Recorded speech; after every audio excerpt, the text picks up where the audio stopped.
오늘은 이제 중독 문제에 대해서 좀 다뤄보려고 하는데, 네, 내게 이제 중독이 있다면, 그게 요즘에 중독되는 게 참 많죠? 그래서 약물로 중독되는 것도 있고, 또는 그거 없이 행위 중독이라고 하는 것도 있어요. 그렇죠? 도박, 이런 것들. 그러니까 중독을 끊는 방법도 비슷하고 중독이 우리들에게 미치는 영향도 비슷해요. 예를 들면 마약 중독자나 도박 중독자나 우리 뇌가 쾌감을 느끼는 것이 비슷해요. 그래서 비슷비슷한 거예요. 결국 중독을 끊는 방법은 지금 뇌가 변하는 그런 것을 찍어 놓은 것입니다. 이 게임 중독으로 변하는데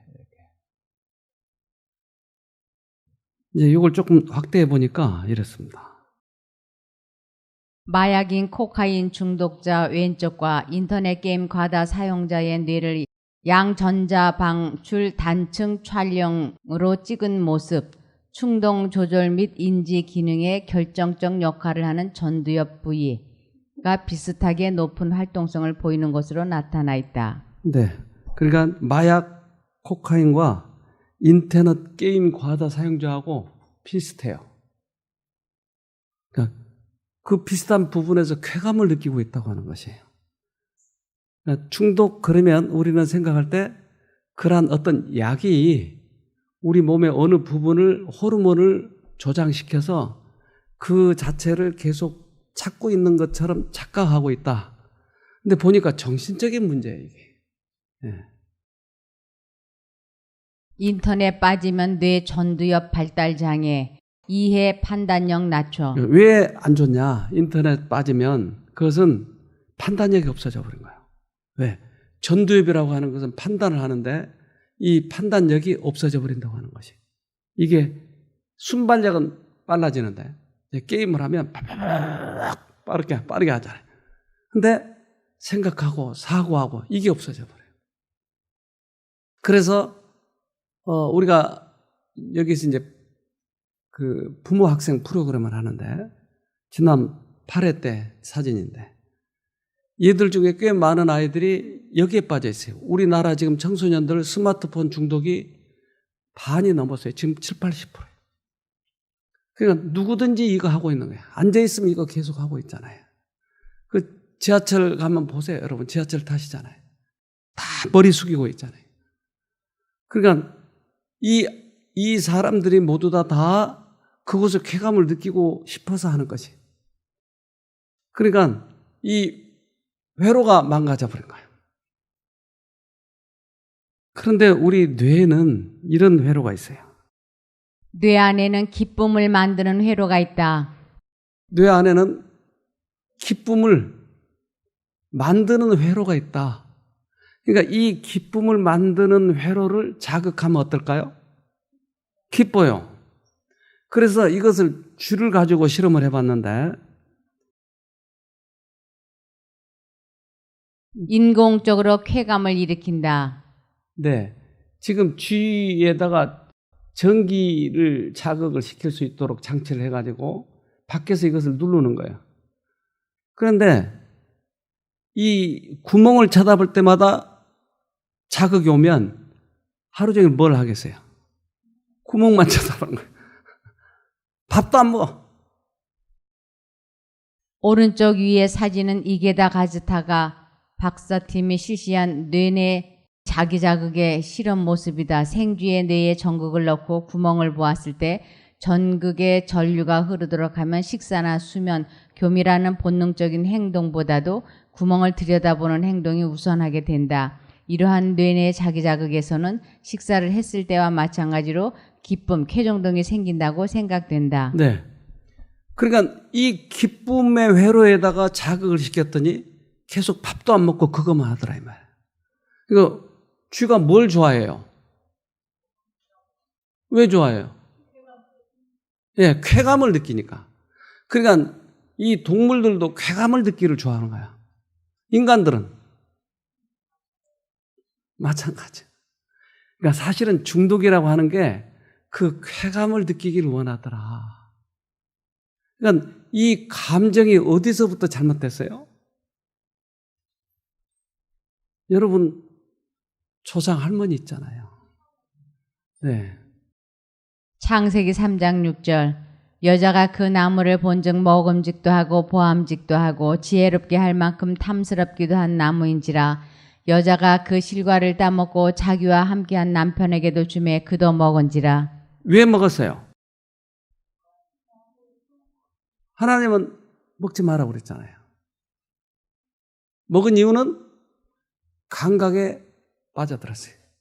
먹음직도 하고 보암직도 하는 그 감각에 빠져서 먹어버렸어요.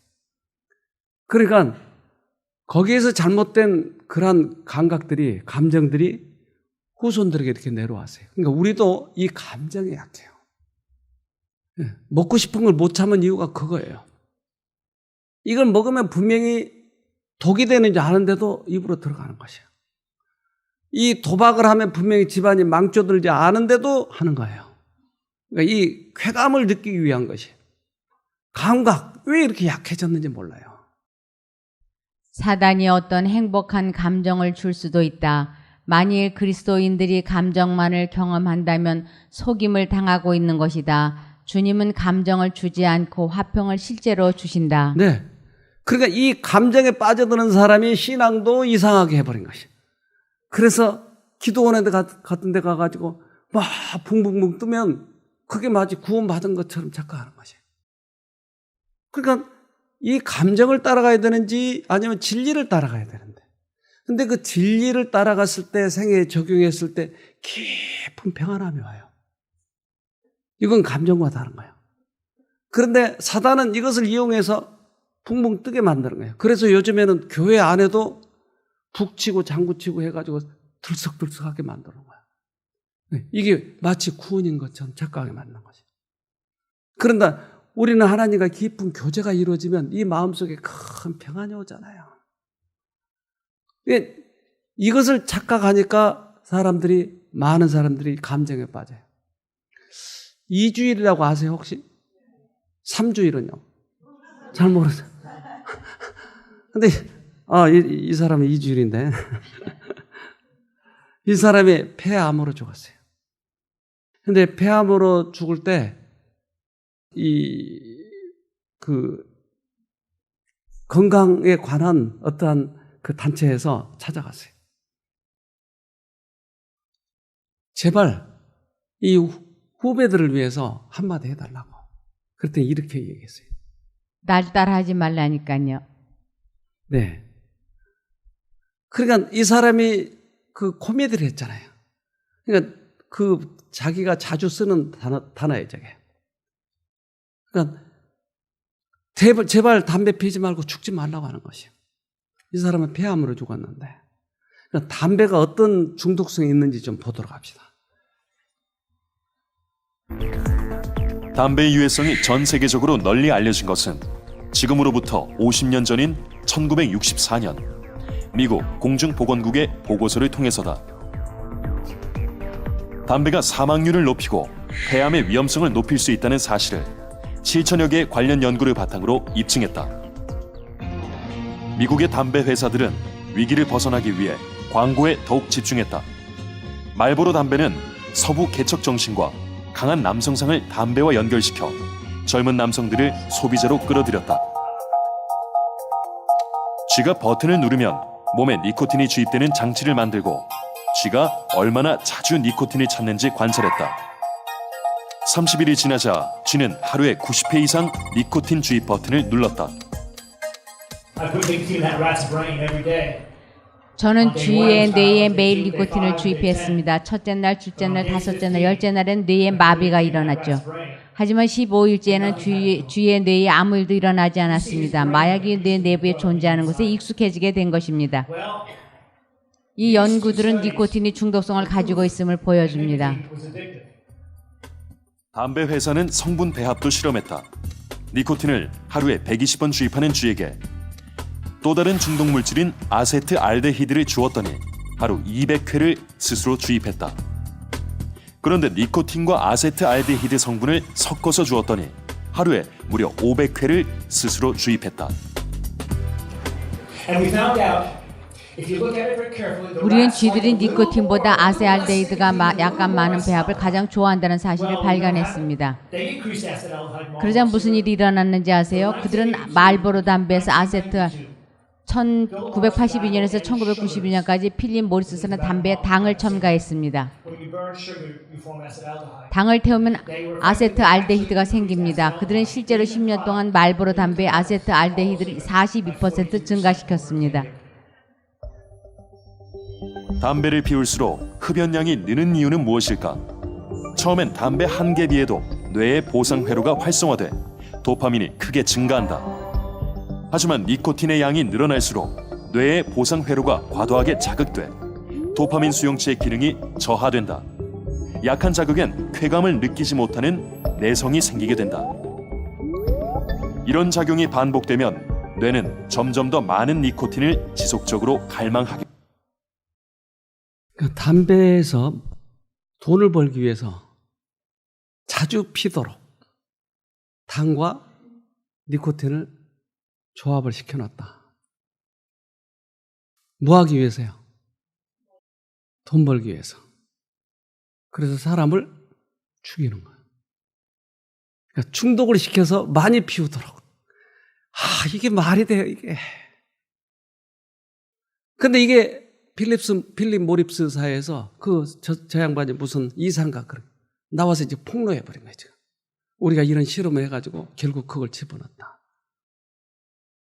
그렇다면 우리들이 어떻게 살아야 될지, 담배를 피워야 될지 말아야 될지, 우리를 죽이기 위해서 그 성분을 잘 이렇게 조합해 놓은 것을 피워야 될지 말아야 될지 생각해 봐야 되지 않겠어요? 우리는 선택을 해야 돼요. 즉 사단의 생각을 받아들이냐 하나님의 생각을 받아들이냐에 따라서 우리들의 인생길이 달라지는 것이, 즉 그러한 쾌감을 누리느냐 아니면 진리 안에서 평안을 누리느냐, 이 감정을 따라가냐 아니냐 하는 것이, 이걸 선택을 해야 돼요, 우리가.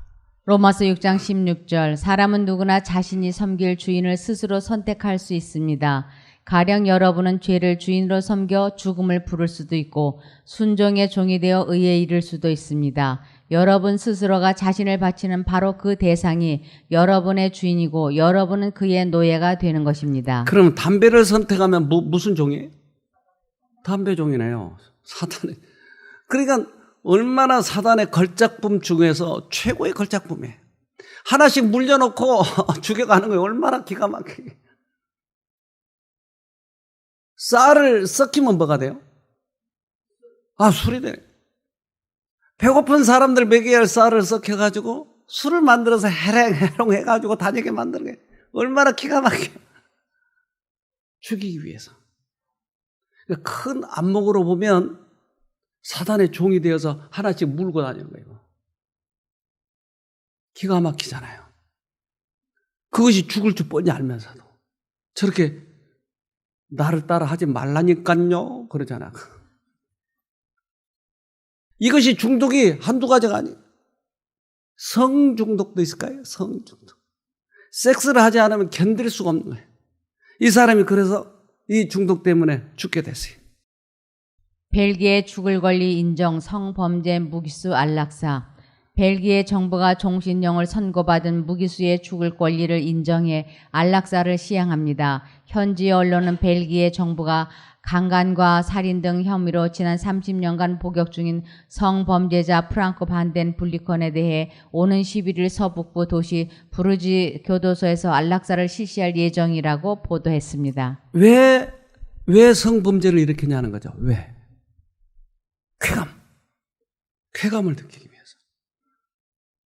요전에 보여준 우리 영상 보셨죠? 49명 죽인 그 사람. 그러니까 이 단지 쾌감을 느끼기 위해서 하는 것이에요. 그렇게 하면 그 가정도 엉망이 되고 본인도 감옥에 갈지 뻔히 알면서도 그걸 한다 이 말이에요.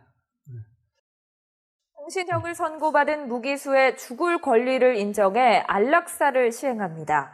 현지 언론은 벨기에 정부가 강간과 살인 등 혐의로 지난 30년간 복역 중인 성범죄자 프랑크 반덴 블리컨에 대해서 오는 11일 서북부 도시 브리주 교도소에서 안락사를 실시할 예정이라고 보도했습니다. 벨기에는 네덜란드에 이어 2002년 세계에서 두 번째로 안락사를 법으로 허용했고 2013년에만 1000건이 넘는 안락사가 시행됐습니다. 왜 죽었어요? 안 죽고는 안 되나요? 자기도 죽여달라는 거예요. 도저히 이것을 이길 수 없다고 하는 거죠. 그러니까 이 쾌감을 느끼기 위해서. 그러니까 그 쾌감을 끊을 수 없기 때문에 죽는 거예요. 이게. 담배를 끊을 수 없기 때문에 죽는 거예요. 술을 한 잔만 그것 때문에 죽는 거예요. 근데 죽을 줄 뻔히 알면서 그 쾌감을 느끼면서 가는 거예요. 이걸 뭐라고 그래요? 이걸 중독이라고 그래요. 그래서 중독을 끊는다고 하는 것은 손을 끊는 거죠? 도박 못하게 손을 끊어놓으면 되지 않을까요? 발을 못 끊으면요? 안 돼요. 그러니까 그 궁극적인 게 어디 있냐는 거죠, 결국. 모든 사람은 사단이 그들에 대해 승리를 거두지 아니하도록 감각을 지켜야 한다. 왜냐하면 이것이 영혼에 이르는 통로이기 때문이다. 네, 그러니까 감각을 지켜야 되는데 이 감각, 감정 이런 것을 통해서 돌아버리는 거예요. 이것 때문에 죽어가는 거예요. 식물 중에는 동물을 잡아먹는 식물도 있어요.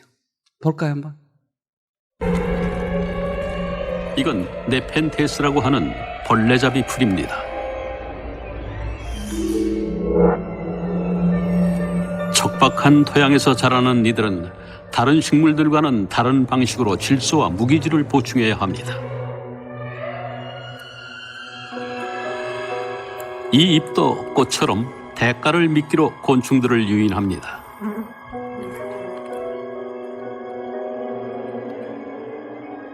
이들은 썩은 고기와 거의 똑같은 색깔과 냄새로 먹이를 찾는 파리를 유혹합니다. 방문객에게 주어지는 대가는 주머니의 뚜껑 밑에 있는 기름진 물질입니다. 하지만 이 식물도 대가를 원합니다. 꽃가루가 아닌 식사죠.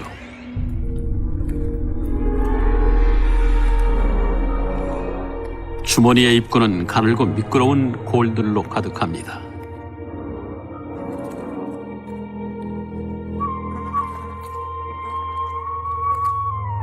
밀랍 때문에 표면은 더욱 미끄럽습니다. 파리라도 이런 표면에 붙어있기는 무척 힘듭니다.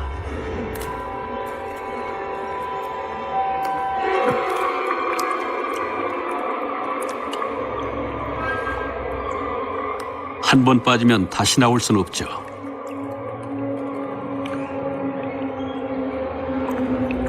주머니의 바닥은 소화액으로 가득합니다. 소화액에 든 고무줄 같은 사상체들 때문에 파리에게 이곳은 늪이나 다름없습니다. 곤충이 몸부림칠수록 더 깊이 가라앉게 되죠. 곤충이 죽기도 전에 소화 효소가 몸을 분해하기 시작합니다.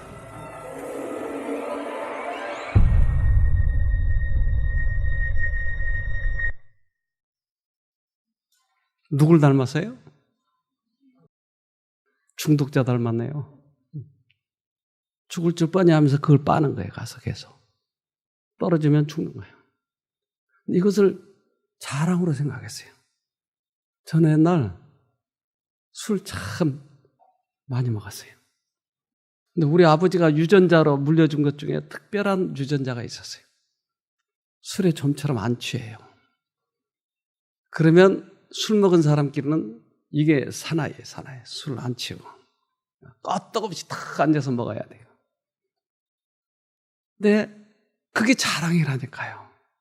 술 많이 마신다고 자랑이라니까, 이게. 그래서 성경은 이렇게 얘기해요. 빌립보서 3장 19절. 그들의 삶은 결국 멸망으로 이어질 것입니다. 하나님을 섬기기보다는 배가 원하는 대로 살아가며 수치스러운 일을 하고서도 도리어 자랑으로 여기고 있습니다. 그들은 오직 세상 일에만 관심을 둡니다. 네.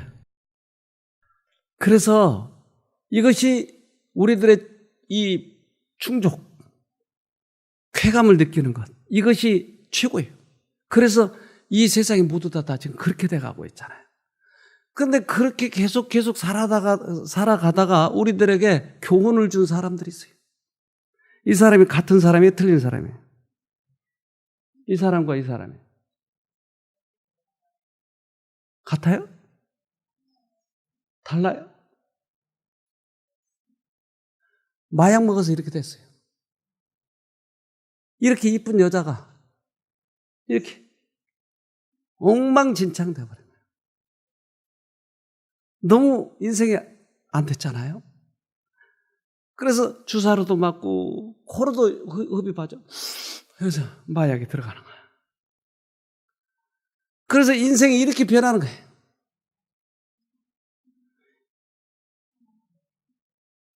기가 막히잖아요. 내 인생의 종말이 이렇게 된다니까요. 술 취한 사람들 보세요. 불인지 물인지 모르고 막 걸어 다니고 넘어지고 엉망진창이 되잖아요. 우리들의 인생의 종말인지 뻔히 알면서도 그 쾌감을 뿌리칠 수가 없어서. 얼마나 이쁜 여자예요. 근데 이렇게 돼버리고 만 거예요.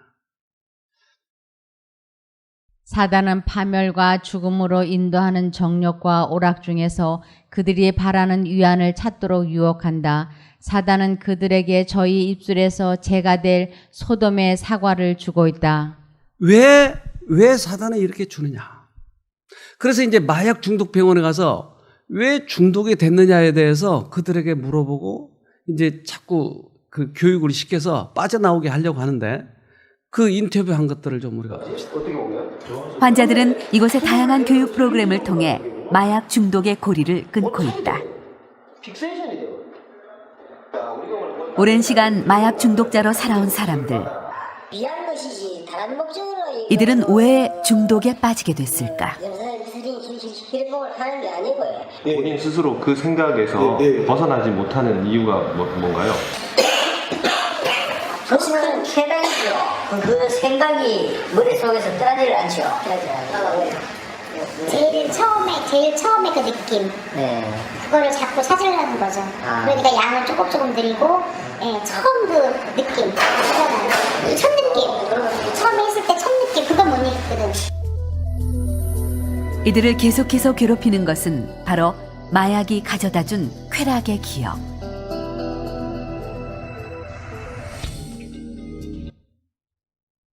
그 첫 느낌을 못 잊다고 하는 거예요. 그 쾌감을 느끼기 위해서 이미 중독이 되면 내성이 생기니까 더 많은 양을 자꾸 집어넣어요. 그 쾌감을 찾아가는 거예요. 그러니까 쾌감을 찾아가는 것이 중독이다 이 말이에요. 근데 우리들의 뇌는 어제 제가 얘기했지만 수천억 개의 이 뉴런이 있는 것이에요. 그런데 뉴런과 뉴런 사이에 시냅스라고 있었다고 그랬는데 그것이 떨어져 있다고 그랬어요. 근데 그 부분을 넘어갈 때는 이제 여러 가지 화학 물질이 넘어가는 거예요. 도파민 같은 거. 그런데 이쪽에서 들어오면 이쪽에서 리셉터가 이걸 받아요. 근데 많이 넘어가면 이 리셉터가 많이 생기겠죠, 이 속에. 그래서 받으면 너무 행복한 거예요. 그래서 첫사랑 행복해. 또 이 어떤 맛있는 걸 먹으면 또 쾌감이 오겠죠. 그런데 사람들이 이것에 대해서 만족을 못 느끼면 우울해지는 거예요. 그러면 어떻게 해야 돼요? 우울하지 않을 수 있도록 뭔가 찾는 거예요.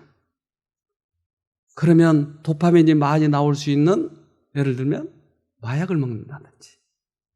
그러면 이 립세타가 확 많아져요. 많이 받아들이기 위해서. 근데 안 오면 못 견디는 것이 이게 많아졌기 때문에. 근데 인위적으로 하는 것들은 그래요. 그러나 자연적으로 우리 애들에게 행복감이 온다든지, 내 자식을 볼 때 기쁨이 온다든지 하는 것은 늘었다 줄었다 이게 자동적으로 잘 되는데, 마약으로 인해서 오는 쾌감은 이 립세타가 줄질 않는 거예요. 그러니까 계속 달라고. 그래서 못 견뎌하는 것이에요. 우리들의 기억에 그것이 남아있어요. 쾌감이 남아있는데, 신경 전달 물질의 양과 작용의 세기가 마음의 움직임에 큰 영향을 미치고 있다. 네, 큰 영향을 미치고 있다고 그러네요. 그렇다면 이 마약과 이 쾌감이라고 하는 이것이 연결되어 있다 이 말이에요. 그런데 만약에 마약보다 더 큰 기쁨을 느끼면 어떨까요? 신경선이 바뀌겠네요. 어떻게 하면 중독을 끊을 수 있다고요? 묶어놓으면. 맞아요? 아니요. 그럼 또 나와서 하잖아요. 신경선을 바꿔줘야 돼요. 뭐가 그렇게 기쁜 게 있을까요? 또 한 번 장가 갈까요? 어떻게 하면 바꿀 수 있을까요? 그래서 이 말씀을 지금 여러분들이 흥미롭게 느낄 때 이것이 바뀌어요. 에레미야 15장 16절. 주께서 제게 말씀만 하시면 저는 모든 말씀을 그대로 받아 삼켰습니다. 주님의 말씀은 제 가슴을 기쁨과 행복으로 가득히 채워 놓았습니다. 온 세상의 주인이신 여호와여, 저는 오직 주님의 사람이기 때문입니다. 네, 그 말씀이 기쁨과 행복으로 가득 채워놨대요. 그러니까 말씀으로 큰 기쁨을 느끼지 않으면 계속 반복되더라고요. 여러분은 절호의 지금 기회가 와 있어요. 말씀을 듣고 내 마음에 큰 평안을 느끼는 것이, 세상에서 이제까지 누리지 못했던 그런 큰 쾌감보다 더 큰 쾌감을 느끼게 됐다 이 말이에요. 시편 119편 103편. 주의 말씀의 맛이 내게 어찌 그리 단지요 내 입에 꿀보다 더하니이다. 이런 경험을 하신 분들은 여러 가지 악습에서 빠져나올 수 있는 것이에요. 아멘. 그러니까 여기 와서 많은 사람들이 끊죠. 그러니까 저는 우리 애가 여기에 4살 때 들어왔어요. 근데 얘가 밤에 자꾸 쉬를 하는 거예요. 그러면 이불을 빨아야 되잖아요. 냄새 나고. 아무리 주의를 줘도. 어느 날 제가 어렸을 때 생각이 나더라고요. 저런 아이들은 키를 머리에다 씌워가지고 바가지를 들고 가면, 여러분 아세요 이거? 소금 주고 그냥 몽둥이로 키 위에다 탁 때리면 얘가 겁에 질려가지고 이렇게 할까? 불쌍해. 그러면 그때 당시 기저귀에 전기 자극 오는 기저귀가 있었어요. 그러면 쉬가 오면 찌릿 이렇게 해서 끊게 할까? 그럼 얘가 그럼 어떻게 되겠어요? 쉬 할 때마다 찌릿하면 나중에 이제 습관이 들어서 쉬를 못 할까? 이런 생각들이 들었어요. 그래서 저는 애들에게 절대 단 거, 껌 이런 거 주지 않았거든요. 건강에 나쁘다고. 근데 차선책으로, 최선책은 아니지만 차선책으로 얘를 끊도록 하기 위해서 어느 날 제의를 했어요. 야, 네가 하루만 쉬를 하지 않으면 껌 줄게. 아빠가 껌을 주다니요? 껌 줘요, 껌. 그래, 약속한 거야. 그랬더니 몇 번 손가락을 걸자고 해서 걸었어요. 그날 저녁에 이제 자기 전에 그 형아가, 아빠 그럼 나도 껌 주는 거예요? 응, 주지. 그랬더니 둘이 얼마나 기도를 열심히 하는지. 하나님 쉬안하게 해주세요. 우리 동생 쉬안하게 해주세요. 그리고는 동생한테 겁을 주는 거야. 너 쉬만 하면 너 죽어. 얼마나 간절하게 기도하는지. 그러니까 한 방울이라도 남기지 않고 다 싸놓고 자더라고요. 근데 아빠가 자겠어요? 얘하고 약속을 했기 때문에. 근데 얘가 한 11시쯤 되니까 꿈틀꿈틀해요. 이럴 때 쉬를 하는구나. 그리고 바짝 정신을 가다듬도록, 야! 껌! 그랬더니 바짝 일어나요. 그래서 이제 쉬통을 대가지고 쉬를 다 하고. 또 이제 새벽에 보니까 한 4시나 5시쯤 또 꿈틀꿈틀해. 그래서 또 껌! 그랬더니 벌떡 일어나요. 또 쉬라고. 얘가 일어나가지고 얼마나 자랑하는지 나 쉬 안 했다고 그래. 그러니까 그 형이 좋아서 난리 이렇게. 오늘도 그럼 껌 주나요? 그럼 오늘도 주지. 또 기도를 얼마나 열심히 하는지. 그래서 아빠는 자지 않고 기다리고 있는 거예요. 계속. 이거를 며칠을 계속 성공을 하더라고요. 근데 얘들이 가장 갖고 싶어 하는 게 그때 2층 침대였어요. 아빠가 한 달만 너희들 쉬 안 하면 저거 준다. 2층 침대. 그랬더니 그 형아가 더 신이 나가지고 제발 싸지 마 하고 동생을 붙들고 매일 그러면서 아빠는 계속 깨워주고 나중에 보니까 얘가 스스로 일어나더라고요. 한 달째 되는 날 제가 저걸 갖다가 딱 얘가 어떻게 끊었어요? 어떻게 끊었죠? 아빠의 도움으로. 자기 스스로는 할 수 없었잖아요. 근데 우리에게는 아빠가 있잖아요. 그러니까 사단이 나를 붙잡고 있는데 아빠를 향해서 부르짖으면 아빠가 여기서 꺼내주겠대요. 우리 스스로 사단의 지배를 벗어날 힘이 없는 것은 사실이지만 우리가 죄에서 해방되기를 바라고 크게 그 필요를 느껴 자신보다 더 높은 힘을 구할 때 영혼의 힘에는 성령의 거룩한 힘이 불어넣어져서 하나님의 뜻을 이루는 의지의 지배를 받는다. 우리는 할 수 없어요. 그러니까 할 수 없는 것을 할 때는 우리 힘으로는 한계가 있기 때문에 그보다 능력이 크신 하나님을 붙잡는 거예요. 그러면 그분이 나를 거기에서 건져주시는 거예요. 담배가 싫어지더라니까요. 술이 싫어서 못 먹겠다니까요. 중독을 끊는 것은 이 방법밖에 없는 것이에요. 그래서 이것을 실제적으로 과학적으로 맞는지 틀린지를 실험하는 사람도 있어요. 그래서 알렉산더라는 사람이, 브루스 알렉산더라는 사람이, 이 사람 심리학자인데 이제 쥐를 가지고 실험했어요. 그리고 쥐에게 아주 스트레스를 많이 줬어요.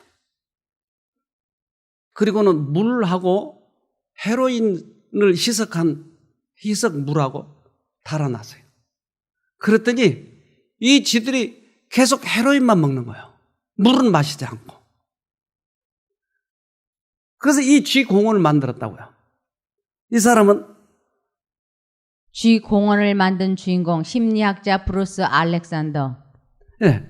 그래서 2통을 만들어 가지고 헤로인과 물을 만들었는데 계속 헤로인만 먹는 거예요. 그래서 실험을 하기 위해서 아주 쥐 공원을 멋지게 만들어 놨어요. 거기는 톱밥도 있고 놀기 딱 좋고 그리고 쥐 암컷도 갖다 놓고 그러니까 너무 좋아.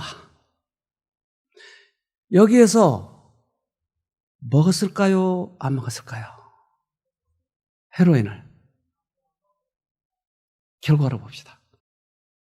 그래서 그는 쥐 공원이라는 것을 만들었다.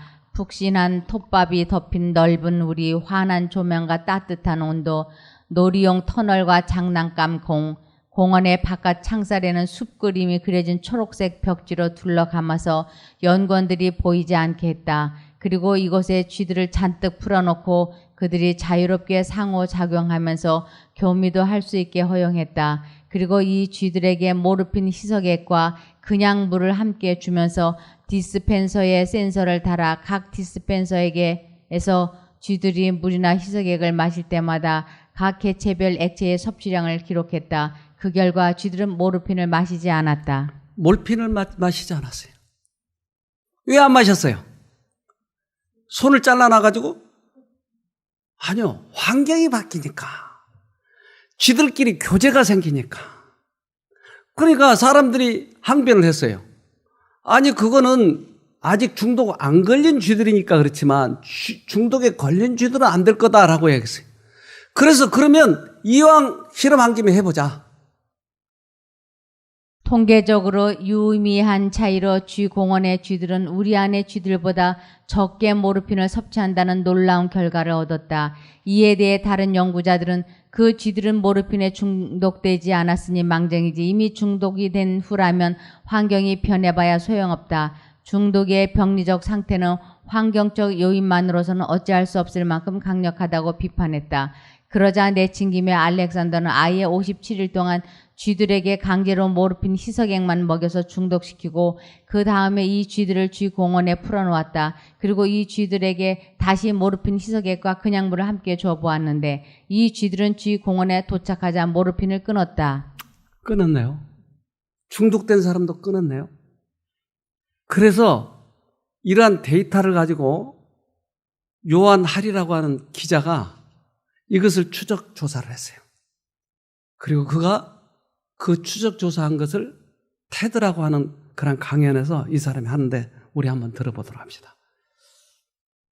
헤로인의 화학적인 유인이 있어서 한동안 복용하면 그 유인에 의존하게 되고 몸이 필요로 하게 되고 21일 끝날 무렵에는 헤로인 중독자가 될 것이라고요. 맞죠?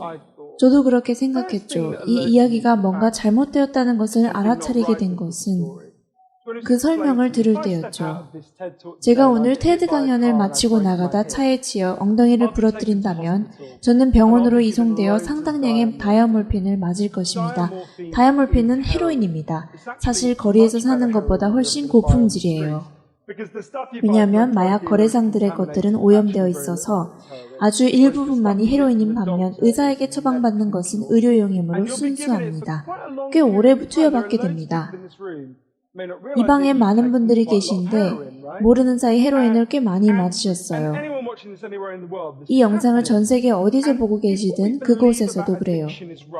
중독에 대해 우리가 믿고 있는 게 옳다면 그런 화학적 유인에 노출된 사람들에게 어떤 일이 벌어질까요? 모두 중독자가 되어야 합니다.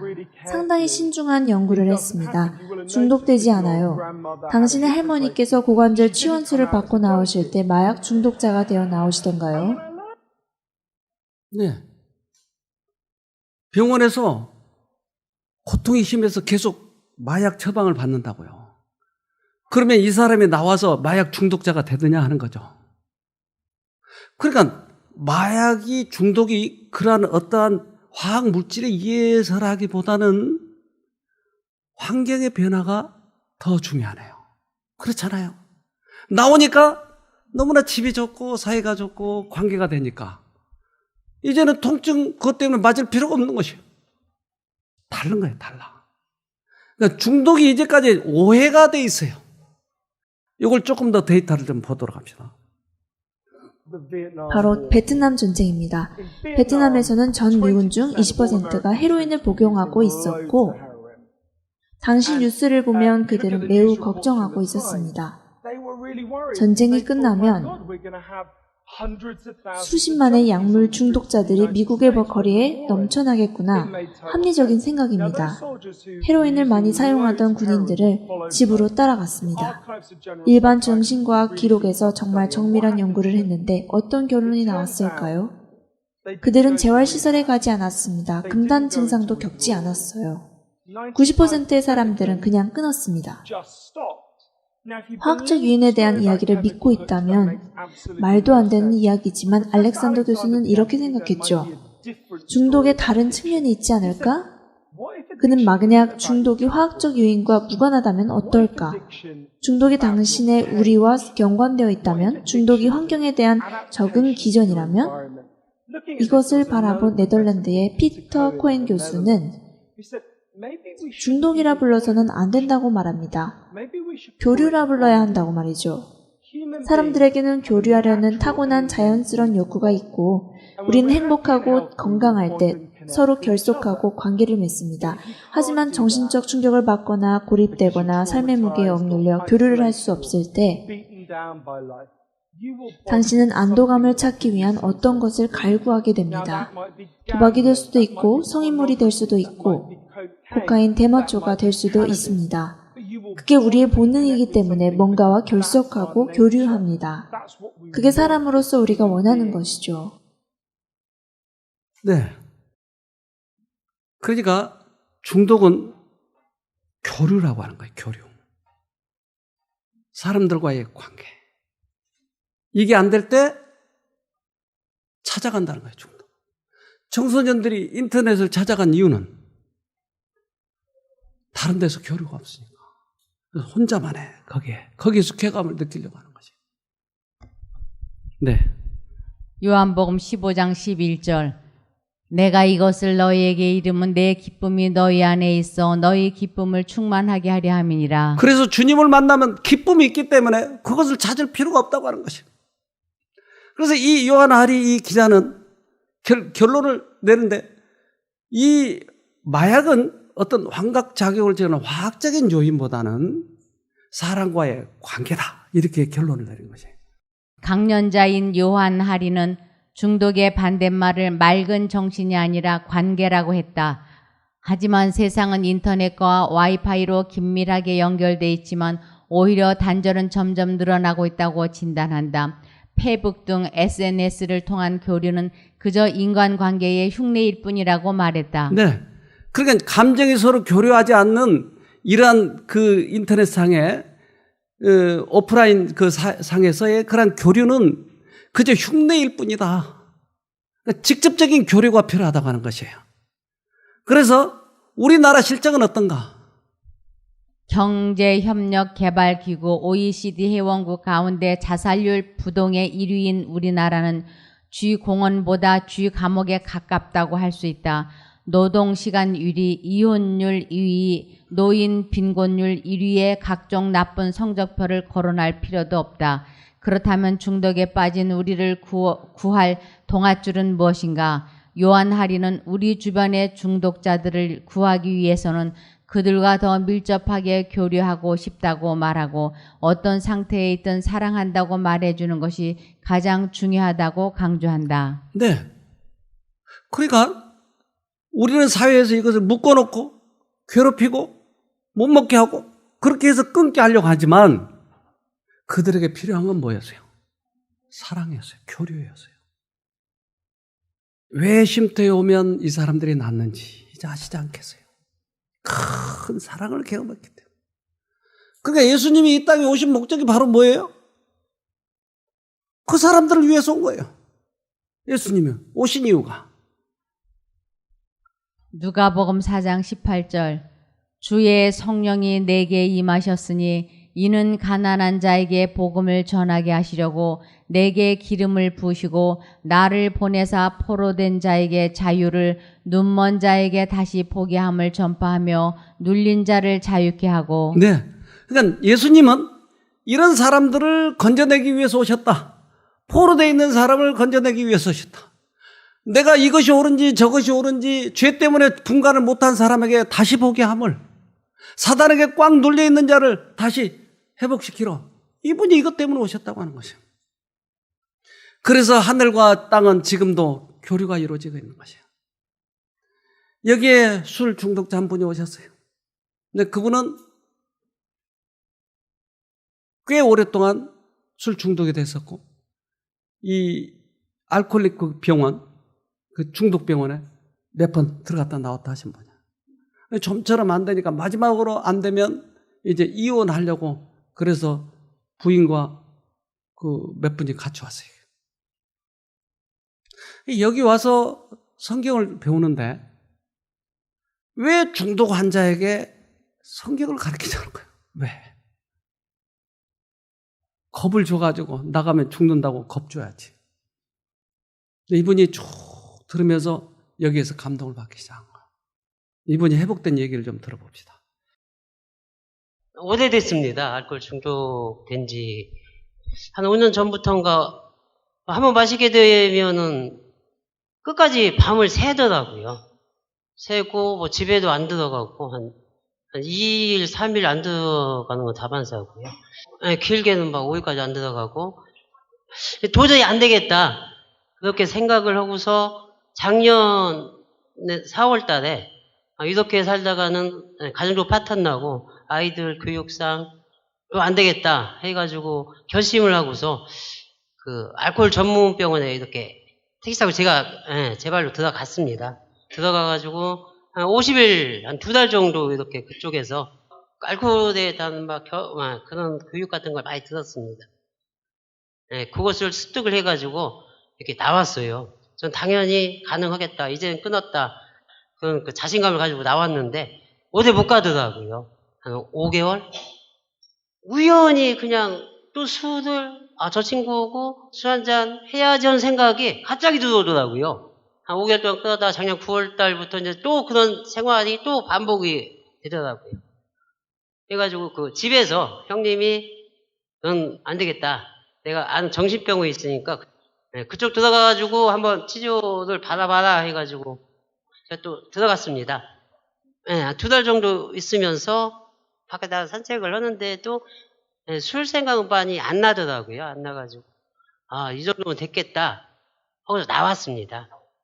나갔는데 집 도착도 못하고 가는 도중에 친구들 만나가지고 친구 불렀지요. 제가 또 불러가지고 마시고서 한 이틀 정도 3일 정도 해가지고 도저히 안 되겠다 이렇게 해가지고 다시 들어갔어요.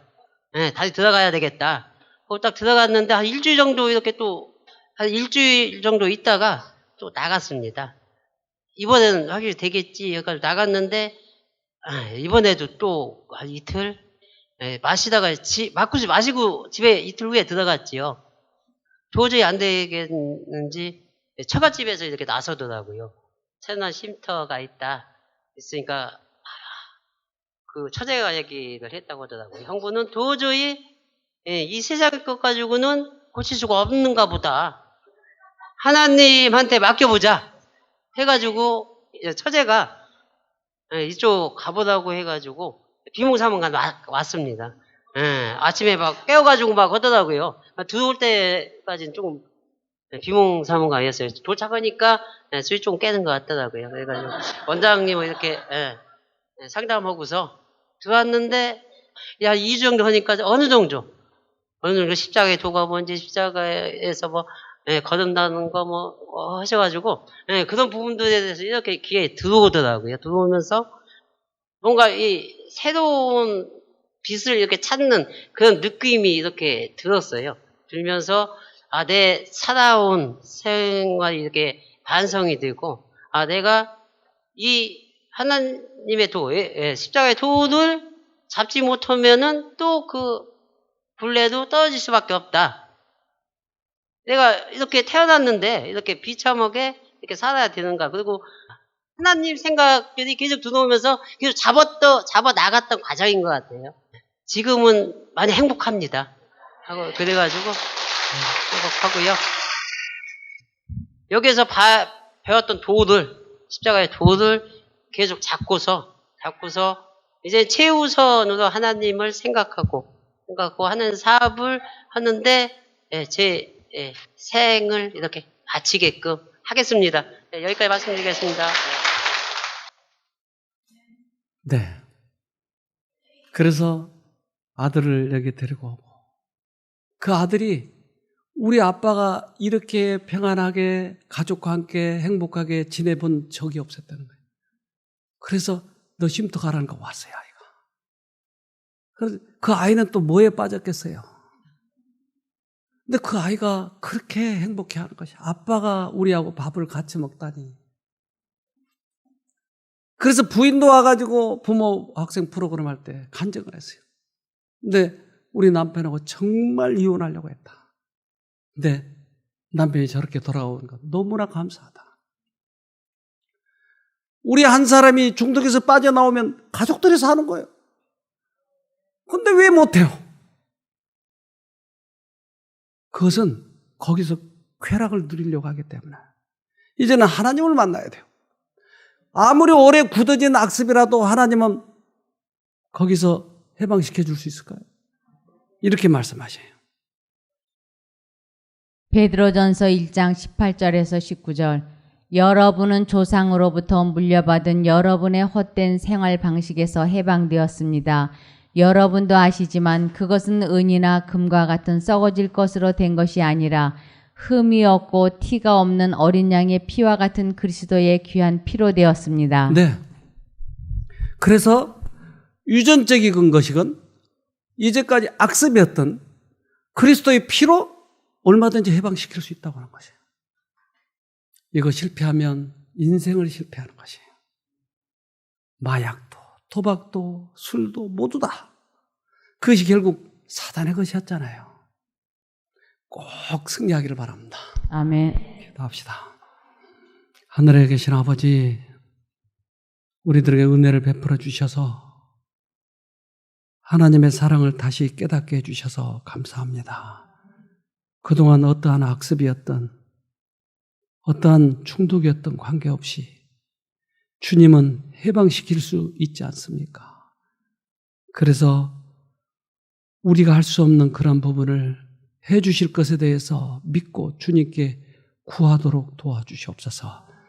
질병이든 악습이든 주님은 그렇게 하실 수 있사오니 꼭 승리하도록 도와주시옵소서.